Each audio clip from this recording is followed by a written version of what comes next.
there, gardeners, welcome back. Today we are doing something a little different because as you can see, it's pretty snowy outside, so I don't have any garden spaces to show you, but I do have a lot to show you in terms of what you do with the abundance of harvest that you get. So Kate is actually coming over. You met her in the previous video where we transformed her entire backyard. She's bringing over her bounty of spaghetti squash and we're gonna make some magic happen.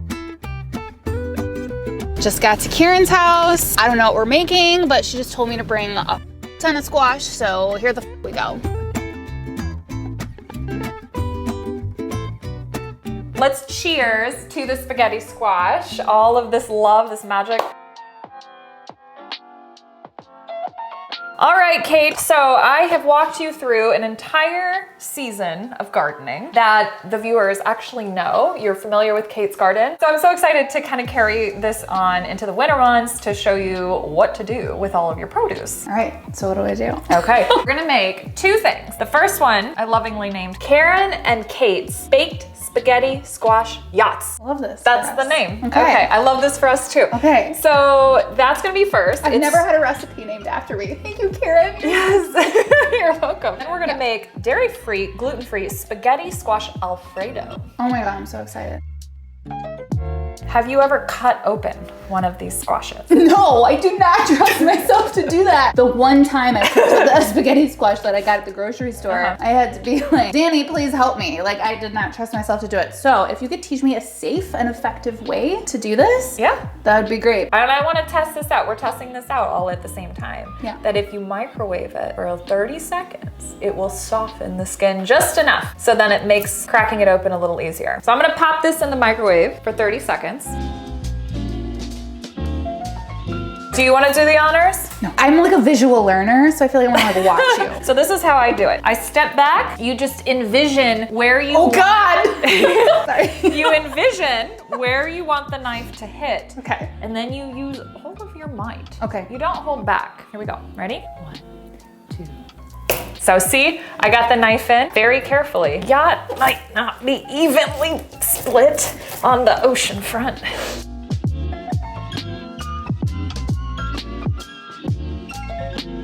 These little seeds, look how many one seed produced, and now one squash gives you your next year's seed to plant. So we don't want to waste these. We're actually gonna rinse them off, let them dry, and put them in, well, my cold storage, so then I can bring them to life for you next year. Can I trust you with a spoon? Yeah.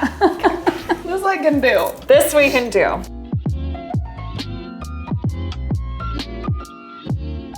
Do you recall how many plants we actually put into your garden? How many seeds? 2? 2. 2. Mm-hmm. So out of 2 seeds, we produced 10 spaghetti squash. Technically, at Baker's Creek, they'll give you 20 seeds for $3. That's 15 cents a pop. So that means for 30 cents, we grew 10 spaghetti squash and we actually weighed them in the garden. And the total weight was 61 pounds and 62 ounces. At Whole Foods, it's $1.99 per pound. So can you do that math? Nope.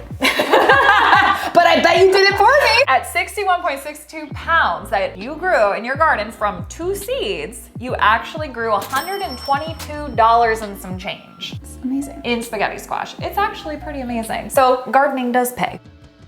So we gotta preheat the oven to 400 degrees. We need a baking sheet, that's right down here. And then parchment paper. All right, so we're gonna place the cut side up. So I think we can do it this way. So I'll let you do the honors. This is an 8-ounce brick of feta. Go ahead. What's the problem? I just don't want to touch it. What?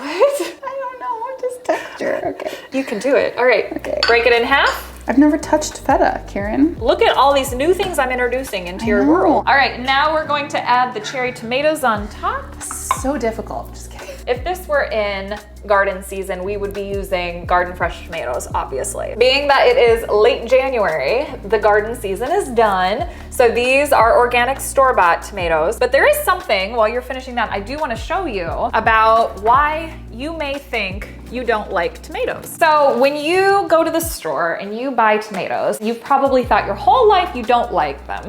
And this is why. This has nothing to do with Trader Joe's, but you can see that the tomatoes, when they are packaged, are actually extremely raw. They're not ripened whatsoever. So when you pick a tomato like this, it helps them actually be able to transport the tomatoes because they're very perishable if you pick them at peak ripeness. So there is intention with that, but the downside is when you don't pick them at peak ripeness, you don't get the full sweet factor of just how awesome and sweet and juicy they really are, right? So you may think that you don't like tomatoes, but guess again, when you grow a garden and you have your own, you'll probably be having a brand new experience with it.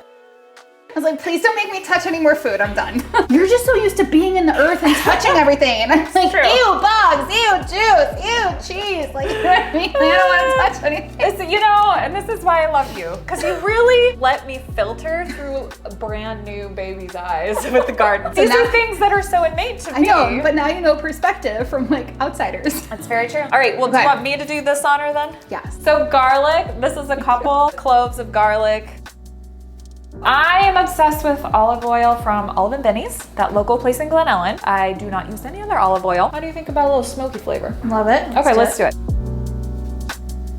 So season with salt and pepper. All right, so now. That was it? Well, it's not done yet. There's more? We have to bake it. Oh, it's just like a, put it in the oven. Yeah, that's it. We're gonna put this in the oven. We're gonna let this cook. And then the real magic happens after we take it out and you see how it comes apart. So we're gonna set a timer for that recipe and move on to recipe 2 because I wanna maximize our time together and show you another way that you can enjoy your spaghetti squash. Oh wait, do you want to set a timer also? Yes. All right, let's set the timer. You're new to like monitor your food? You know, Starting out there. I cook intuitively a lot. I know. All the type B people out there are gonna understand this. I don't measure, I don't set a timer. It's all intuition based. But you know, I guess for the purposes of the public, yes, a timer is a good idea. So we're gonna go 45-minute start. All right. So now for our second recipe for the day, we are going to be making dairy-free, gluten-free spaghetti squash Alfredo. I can't wait. I know. Can't wait to eat this. I'm so excited for you to eat this too. Okay, Cheers. Cheers. So the first thing. You can't cheer someone and not drink. Oh, jeez. She's my best friend. I can yell at her. Without we're the tap. good. We're good. Cheers. Wink. Okay, what's next? Okay, so spaghetti squash 2.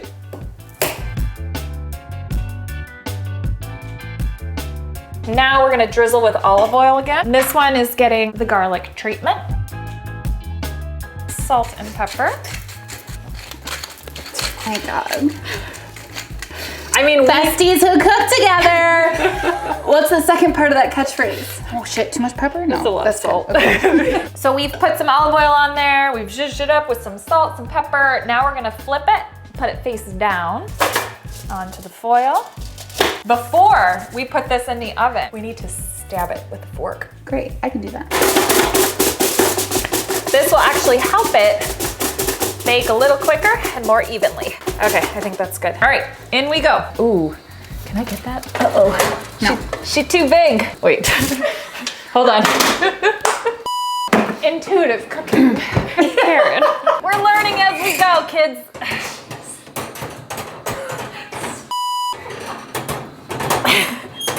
Come on. Oh wait, that's not gonna help. Wait. I almost got it. How do you do this? Oh, okay. Let's try this again. Ta-da! Easy peasy. All right, so now that bakes for 40 minutes. Do we need another We timer? have, we got an overlap of time here. This is getting complex. So let's set a second timer. What, Apple hasn't figured this out yet? You can't have 2 timers? Kate, do you have a phone? Yes, I'll set my phone. While that squash is cooking, we are going to prep the Alfredo sauce by simply dumping a bunch of ingredients in a Vitamix blender and whipping her up. A cup of cashews that are soaked, and I've already pre-soaked them. If you do it overnight, you have plenty of time to let it obviously soak, but if you're in a pinch, just heat up water, put it over your cashews, and it'll soak them extra fast.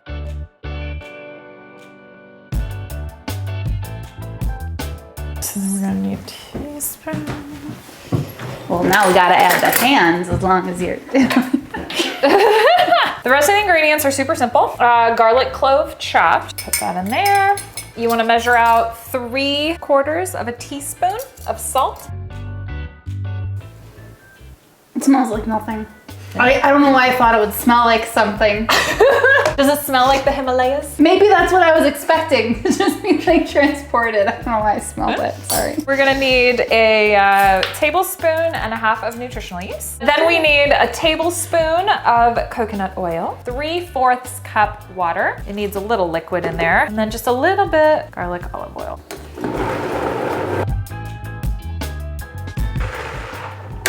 Vroom, vroom. So the next thing we're gonna do is saute the carrots. This is an Alfredo, and so you can honestly add any vegetables you want. You could do broccoli in there. We're gonna do peas and carrots. No. So the peas, the carrots, and the sauce get mixed together. But we can do it separate. Well, I could just like pick out my peas. we can totally do it separate. It's not a big deal. But I don't want the people to know I can't eat peas. Let me just go back. I just learned that Kate doesn't like peas, and that's okay. I'm sorry. It's okay. Yeah. No, How about we do spinach instead? Love that. Okay, because I always like to get a little greenery in there. Love Aesthetically, it looks really nice, right? To have some color. Sorry, kids. The peas will make me poop. I just can't do it. Oh, is that why? So you only have to saute the carrots for 10 minutes. It's a pretty fast one. We just want to soften it so it's not so raw. Oh. Oops. Intuitive cooking. We gotta mix the lemon juice in this. I knew I was forgetting something. We need a tablespoon of juice, usually about half a lemon. If it's really juicy, we'll get you enough juice. Nobody will ever know, except for all you people watching. I say when that's about done, we'll just wilt this, just so we can kind of subtly get some greens in. So greens tend to wilt down pretty good. So I usually do about 2 to 3 good size handfuls.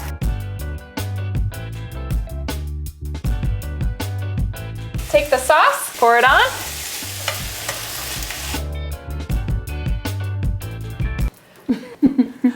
How is it? It's so good. It's so good, right? Mm-hmm. So good and so healthy. So we are back. We are checking in on Karen and Kate's, what is it called again? What? The name of the recipe, it's so long. Karen and Kate's spaghetti squash yacht. Was there a feta in there? Feta. Where's feta? All right, so we made this up on the fly, intuitive cooking here, so we have to rehearse it. Oh, yeah. Oh, this isn't even right, because this was the one, what was it? Karen and Kate's baked spaghetti squash yacht. Great. That's the one we're checking on. You can open the door. Let's see what we are working with here. Because these squash are not boats and they're yachts, they're so big, it actually needs a little bit more time. The feta is starting to burn a little bit and we don't want it to go black. So we're gonna cover it with foil to kind of keep the heat in. 3, 2, oh. So that was the timer for your phone, which would have been for our yachts. No. My timer was the dairy-free, gluten-free spaghetti squash Alfredo. The Alfredo. Okay, so that's what we're checking up on. So this squash looks like it is totally ready to go. That looks awesome. You want to do the honors? Sure. So I'm gonna grab a fork, I'm gonna help you out. And then we'll take it over here for the sauce. A nice little dollop on top. Are you ready for round 3? Yes. Okay, all right, so let's do round 3 of Hi-Yo. I'm feeling good, you're feeling good.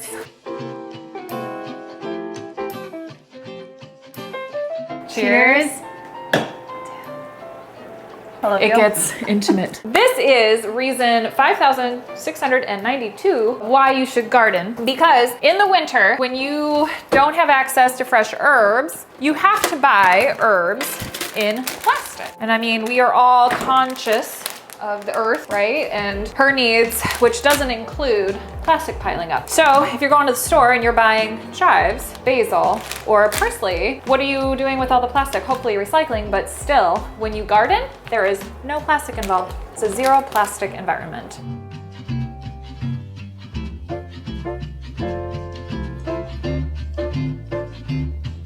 You know how they do it at fancy restaurants? They actually like put it Like on that? the plate. Yes, like this. All right, Kate, you ready? Yes, let's do it. Here we go.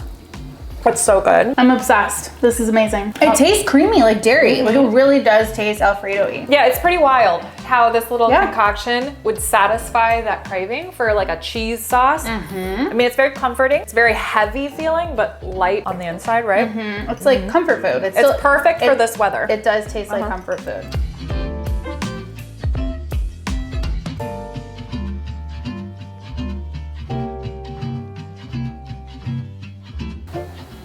Here comes the boat. Here comes the yacht. Yes, because yachts move in the water like this. I don't know. I've never been on one. Now we're talking. How pretty is that? So here we go. Here we go. Eating our magic. Nummy, nummy. That is good. Very good. This was an experiment gone very well. Okay. Yeah, they're just totally different. So I think because of the fact that the other one's like dairy free and it literally feels like Alfredo and it feels like that like comfort like noodle. Yeah. The other one, but I'm shocking myself because I thought this one would be my favorite because of the fact that it's like low maintenance and you eat it out of the boat. Yeah. I know you could plate it, but they're both great. Which one do you like better? well, I think it depends on the season. Like I could see this would be a really good kind of a lighter dish when it gets warm in like May, right? Honestly, they're both amazing. Kate, if you had to tell me, you know, what was like the most amazing thing from your first year of gardening from start to finish, talk to me about what's your number one memory coming out of it. Number one memory, I just love the memories we've created by the fire pit. Just like sitting and drinking our cacao or our hi-yo, glass of wine, you know, whatever, and just relaxing by the fire pit amongst so much greenery. And it just makes you feel a certain type of way. And I just loved it.